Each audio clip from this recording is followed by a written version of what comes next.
back to another episode of Shotgun's Kitchen. What are we doing today? We're going to season a brisket up to put on a pit in the morning. Get up about 5, 6 o'clock. Get the fire going.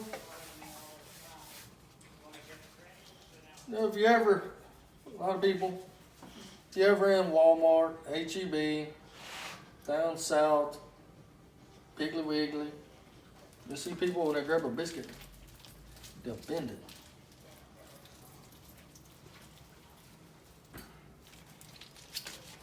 I just grab a brisket because I like the way it looks. But you can find them where they're already trimmed, everything's already done to them. All the hard fats cut off of them. I know a lot of y'all watched the video where I did pork and I talked about the hard fat.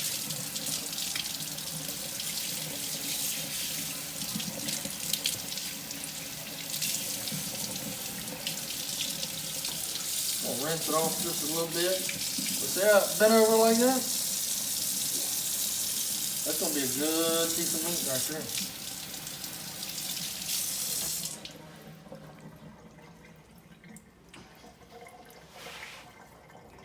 A lot of y'all seen my video where I did some fish. Guess what? We'll do the same thing with brisket. Dry it off.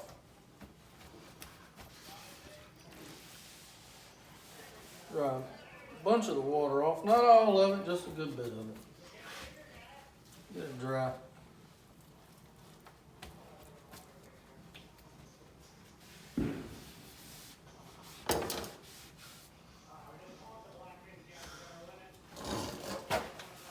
Now,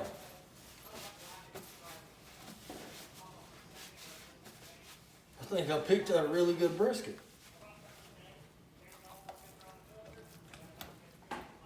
Looking at it, there's not a whole lot of, no hard fat, there's a little bit right there.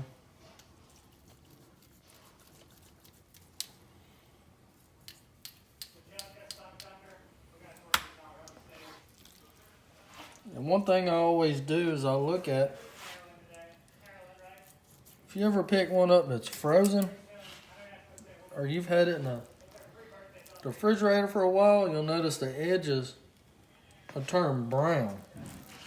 And if you bought one when brisket's real cheap,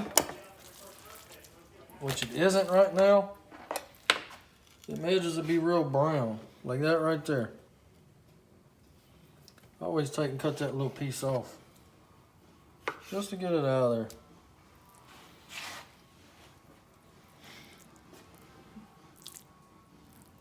This one here has already been cut up from the deli. I don't know if you buy meat from H-E-B, but they do a good job whenever they get briskets, they put briskets on the shelf. They do a really good job before it comes out.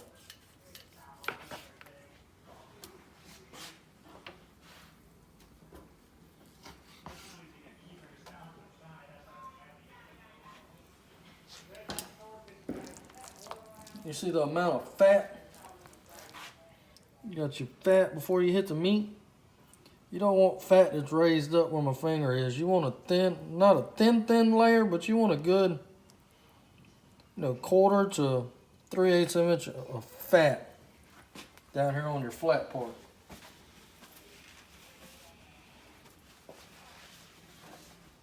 Then we take Shotgun's old special blend. Now my brisket rub, it goes good on steaks, hamburgers, any beef product.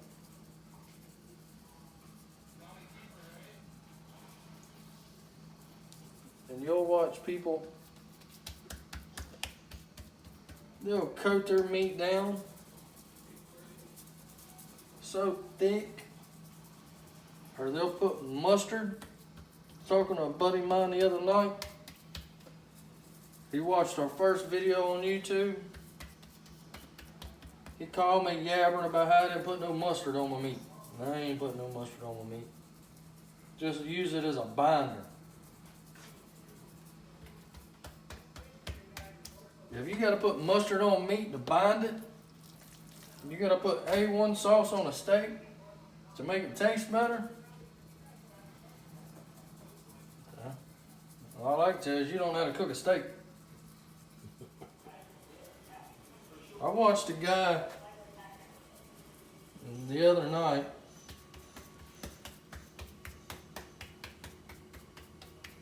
cook a pack of ribs. He seasoned his ribs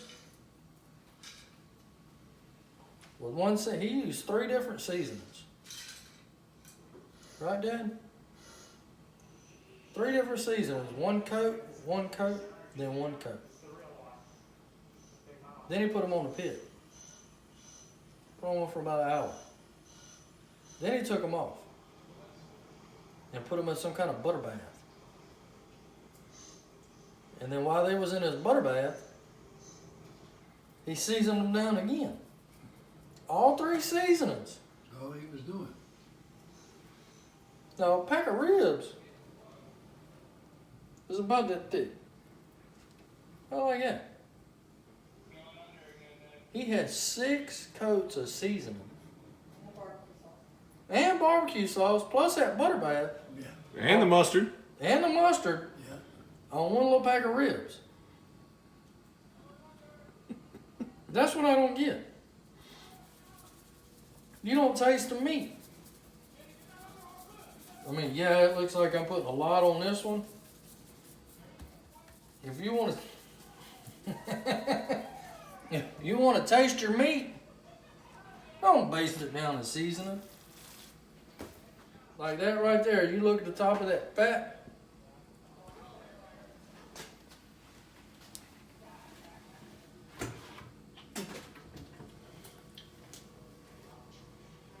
All you see is a little bit of my paprika.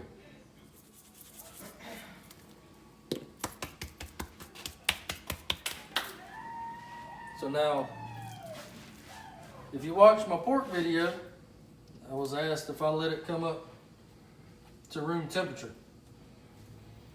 No, not necessarily on pork. But on beef, for some reason, if you let it come up to room temperature, not let it get hot, but come up to where it's not cold like this is right now because it's been sitting in the ice box, but come up to where it's like it is in here, room temperature. For some reason, that makes, I don't know what just letting it come up before you put it on a pit does, but it makes it so much better. And you'll watch later on whenever I cook this and I go to slicing it up, you'll watch the juice just run out of it.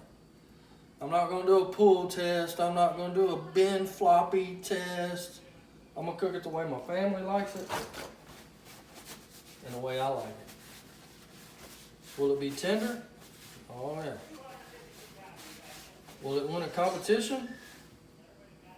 Mm-hmm. Will it be edible? Yeah, it'll be edible. I got it all seasoned down.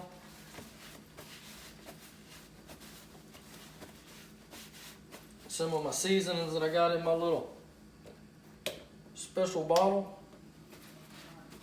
that you can get on my website, or you can call me and get it. You can call Josh, you can call Karen, you can call Dad. I may in the morning, when I pull it out and look at it and let it come up to temperature, I may sprinkle a little bit more on there, or I may not. All depends on how I feel in the morning when I wake up. I'm not going to inject it. I'm not going to coat it down in 10 different seasonings. I'm going to coat it down with 1 seasoning. I'm going to put it in that there pan. And I'm going to wrap it in a little aluminum foil in that there pan. And then I'm gonna stick it in the refrigerator till in the morning.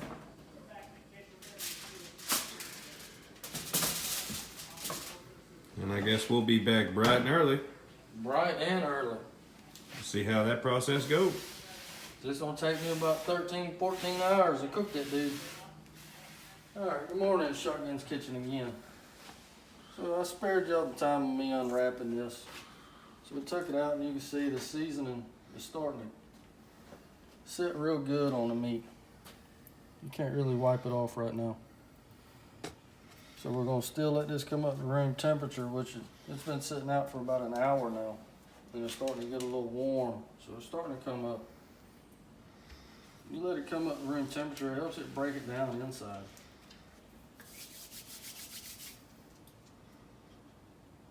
I think we're gonna throw it on the pit.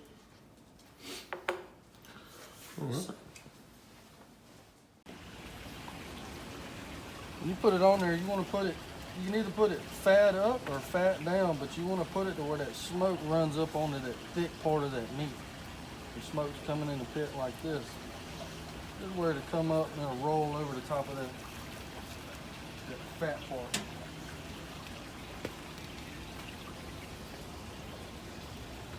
I do my brisket like I do my ribs. I usually clump them up. Get all that fat in that meat. Just stay clumped up. A lot of people will stretch them out. I do them like I do my ribs. I clump them up and get them fat. We're gonna cook this dude for about 14 hours. About 9 o'clock in the night, this dude will be ready. See y'all then.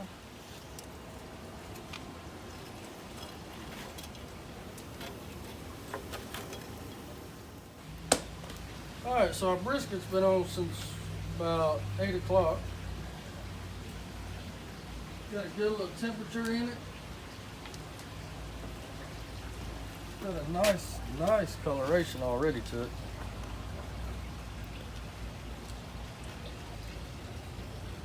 See all that juice puddling up right there?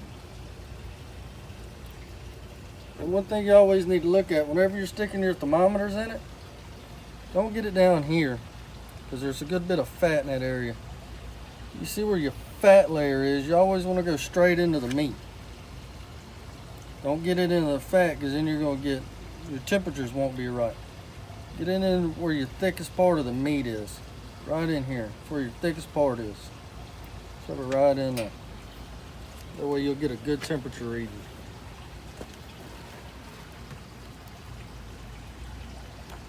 I'm gonna try to save some of that juice.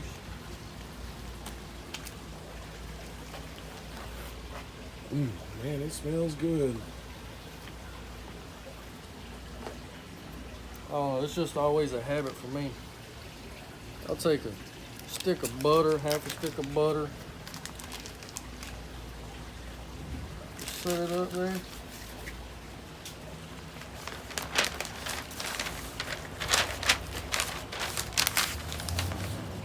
I just recently started using this brown paper. I've always used aluminum foil.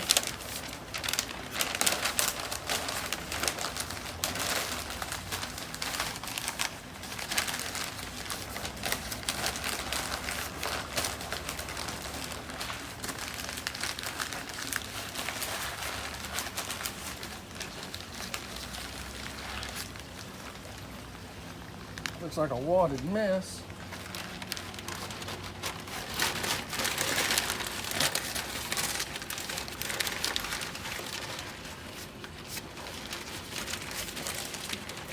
Just trying to straighten that paper up a little bit more.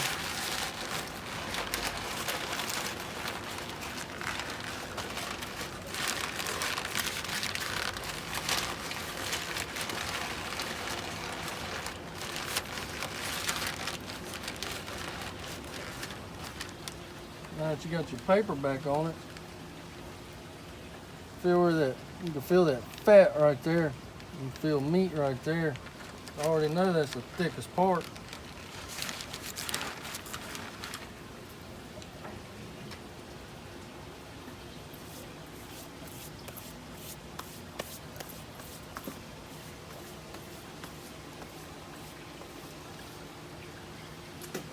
Good temperature to bring a brisket to.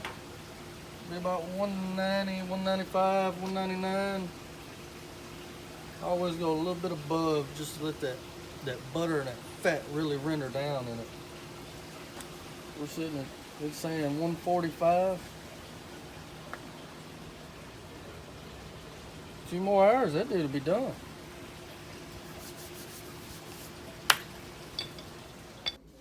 Good? Good. So we put this on at 1 o'clock, or no, 8 o'clock this morning. So look at all that. Look at all that.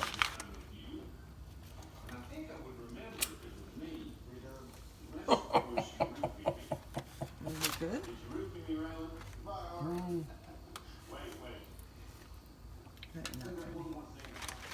I'm trying not to make a mess all over your kitchen. I would have let this sit here a whole lot longer. But somebody behind the camera is hungry. And it's falling apart in my fingers.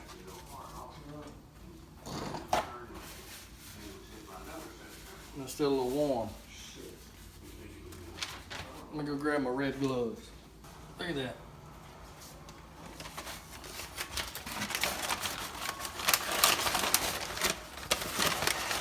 That's what that shotgun seasoning do to your brisket whenever you put it on there.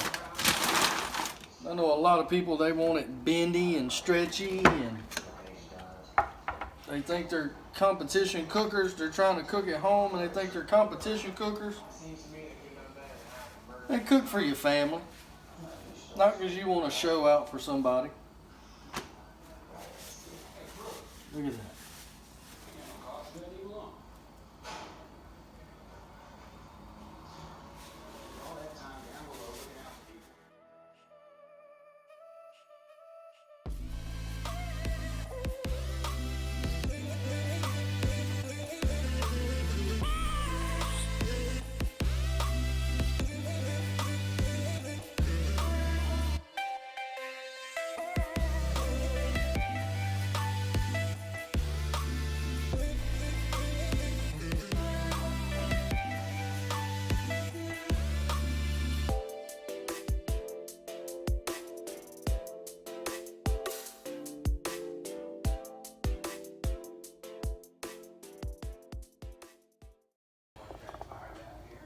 Let's see.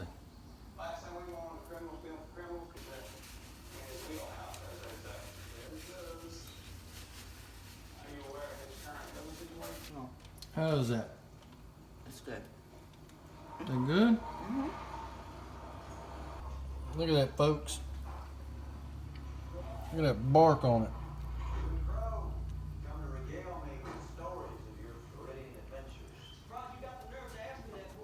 Look at that.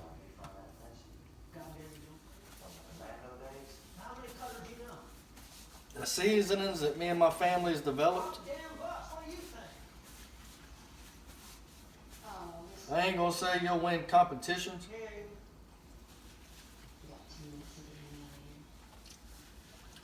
But I'll be damned if you won't win the hearts of your family when you cook them something.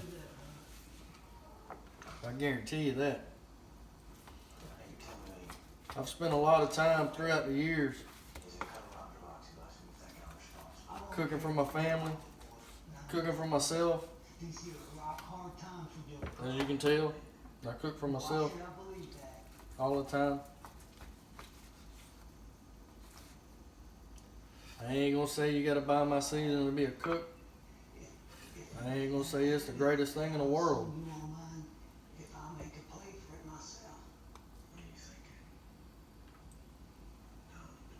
But to me,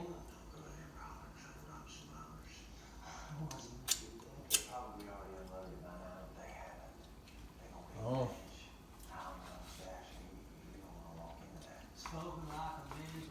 that's the best thing right there.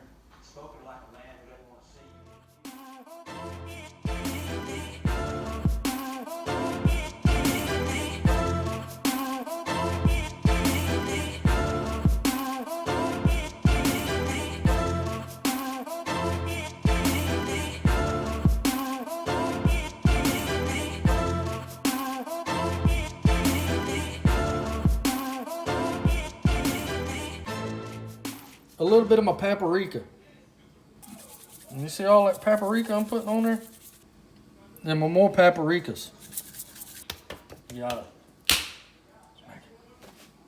And yeah, I use a lot of paper towels. Cook it the way my family likes it.